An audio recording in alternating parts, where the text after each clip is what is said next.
Halo, perkenalkan nama saya Yuartati, mahasiswa psikologi Fakultas Humaniora Bina Nusantara University.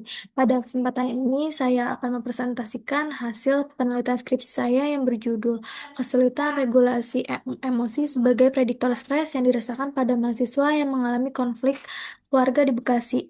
Dengan ini, saya dibimbing oleh Kak Budi Sulaiman. Nah, langsung saja kita lihat dulu kenapa topik ini penting. Data menunjukkan bahwa lebih dari 50% mahasiswa di Indonesia melaporkan distres emosional akibat stres jadi secara global angkanya bahkan lebih tinggi. Lebih dari 75% mahasiswa mengalami stres dari sedang hingga tinggi dalam 30 hari terakhir. Ini bukan angka yang kecil dan yang menarik dari penelitian saya sendiri ditemukan bahwa 45,6% variasi stres yang dialami mahasiswa yang bisa dijelaskan hanya dari satu faktor, yaitu kesulitan mereka dalam mengatur emosi. Ini yang mendorong saya untuk meneliti topik ini lebih dalam. Namun, sebenarnya penelitian tentang regulasi emosi dan stres pada mahasiswa sudah cukup banyak, tapi ada celah yang belum terisi. Hampir semua penelitian itu tidak mempertimbangkan latar belakang keluarga sebagai konteks. Padahal Indonesia adalah budaya yang sangat kolektif. Keluarga punya peran besar dalam kehidupan emosional seseorang. Konflik di rumah bisa memperoleh kesulitan regulasi emosi dan memperburuk stres yang dirasakan mahasiswa.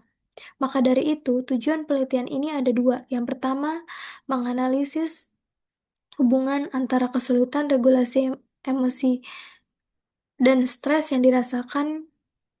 Kedua, menguji apakah kesulitan regulasi emosi bisa memprediksi stres tersebut, khusus pada mahasiswa yang mengalami konflik keluarga di Bekasi. Penelitian ini berdiri di atas komponen yang saling terhubung, yaitu konflik keluarga, kesulitan regulasi emosi, dan stres yang dirasakan. Ini bukan yang pertama, konflik keluarga ini bukan variabel yang diuji secara statistik, tapi berperan sebagai latar belakang kontekstual. Berdasarkan penelitian ini, Ostermeyer 2024 dan Zhang 2025, konflik keluarga terbukti mengurangi sumber daya psikologis mahasiswa. Dan yang kedua, untuk kesulitan regulasi emosi. Ini adalah variabel independen saya yang diukur dengan DARS 36 dari Gratz and Rummer 2004 yang mencakup 6 dimensi. Kesadaran emosi, penerimaan, kejernihan, kontrol impuls, akses strategi, dan perilaku terarah tujuan. Dan yang ketiga, stres yang dirasakan. Ini variabel independen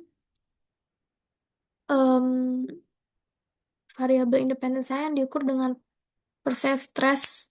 Yang ke-10 landasannya adalah teori transaksional Lazarus dan Volkmann yang memandang stres sebagai interaksi antara individu dengan lingkungannya termasuk lingkungan keluarga. Namun selanjutnya metodologi penelitian ini menggunakan pendekatan kuantitatif cross-sectional. Data diambil satu kali di satu titik waktu. Lalu partisipan berjumlah 209 mahasiswa aktif usia 18-25 tahun yang tinggal atau kuliah di Bekasi dan mengalami konflik keluarga dalam 6 bulan terakhir.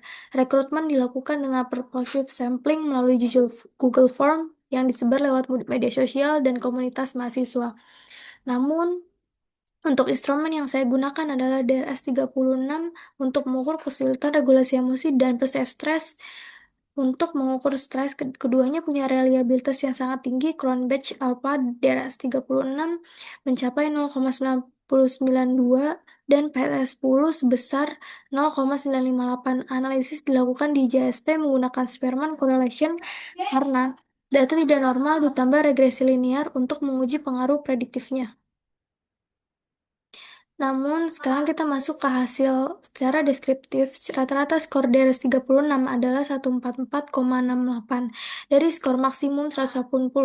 Ini menunjukkan sebagian besar responden mengalami kesulitan regulasi emosi yang sangat tinggi.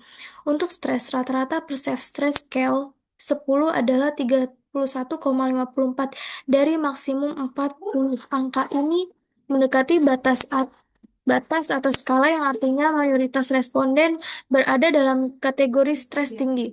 Kedua, distribusi data juga terlihat menceng ke kiri atau negatively Scout yang menandakan bahwa skor cenderung menumpuk di nilai-nilai tinggi. Ini kemudian mendasari pemilihan uji non-parametrik eksperimen. Lalu untuk korelasi Spearman, hasil uji korelasi Spearman menunjukkan koefisien RHO sebesar 0,358 dengan nilai P kurang dari 0,001, yang berarti ada hubungan positif yang signifikan antara konstelasi regulasi emosi dan stres yang dirasakan. Kekuatan hubungannya masuk ke kategori sedang berdasarkan paduan Cohen 1988, yaitu di rentang 0,30 sampai 0,49. Arah hubungannya positif, artinya semakin tinggi kesulitan seseorang dalam mengatur emosinya, semakin tinggi pula stres yang mereka rasakan. Satu diterima. Selan- Selanjutnya ada analisis regresi linear. Selanjutnya menunjukkan bahwa kesulitan regulasi emosi merupakan prediktor yang signifikan terhadap stres yang dirasakan. Koefisien beta terstandarisasi sebagai 0,676 yang menunjukkan pengaruh kuat nilai T sebesar 13,181 dengan P kurang dari 0,001 memperkuat bahwa prediktor ini sangat bermakna secara statistik. Yang paling penting nilai R2 sebesar 0,456 yang artinya kesulitan regulasi emosi mampu menjelaskan 45,6% variasi stres yang dirasakan responden. Sisanya 54,4% yang dipengaruhi lain di luar model ini seperti dukungan sosial, beban akademik, atau faktor kepribadian. Lalu untuk diskusi, temuan ini konsisten dengan teori Gratz dan Rumor 2004 yang menyatakan bahwa kesulitan mengatur emosi meningkatkan kerentanan seseorang terhadap distres psikologis hubungan positif antara DERS dan PSS-10. Ini juga dijalani dengan penelitian Demislis 2024 dan Liu DKK 2024. Peran konteks keluarga juga relevan di sini. Semua responden mengalami konflik keluarga dan ini kemungkinan besar memperparah beban emosional mereka sehingga regulasi emosi makin terganggu dan stres makin meningkat. Sesuai dengan temuan Zhang, DKV, dan Ostermeyer, secara praktis, temuan ini mendukung pengembangan intervensi berbasis regulasi emosi yang mudah diakses, yang misalnya layanan e-counseling, kampus, atau aplikasi kesehatan mental digital. Tentu ada keterbatasan desain cross-seksional, tidak kemungkinan data menyimpulkan kausalitas dan masih ada 54,4% varians yang belum dijelaskan yang bisa menjadi arah penelitian selanjutnya. Namun untuk kesimpulan, yang pertama itu terdapat hubungan positif yang signifikan antara kesulitan regulasi emosi dan stres yang dirasakan dengan koefisien RH 0,358 P kurang dari 0,01 yang berarti itu kekuatannya sedang. Kedua, kesulitan regulasi emosi terbukti menjadi prediktor yang kuat beta 0,676 dan mampu menjelaskan 45,6% variasi stres mahasiswa. Yang ketiga, konflik keluarga berperan sebagai faktor kontekstual yang memperberat pengalaman stres tersebut. Penelitian ini juga berkontribusi pada HDG yang ketiga, Good Health and Well-being dengan mendorong pengembangan solusi kesehatan mental digital yang lebih terjangkau dan mudah diakses oleh mahasiswa. Terima kasih. Demikian presentasi dari saya. Data penelitian ini tersedia secara terbuka di OSF pada link yang tertera. Saya mengucapkan terima kasih atas perhatian Bapak atau Ibu dan saya siap untuk sesi tanya jawab. Bye-bye.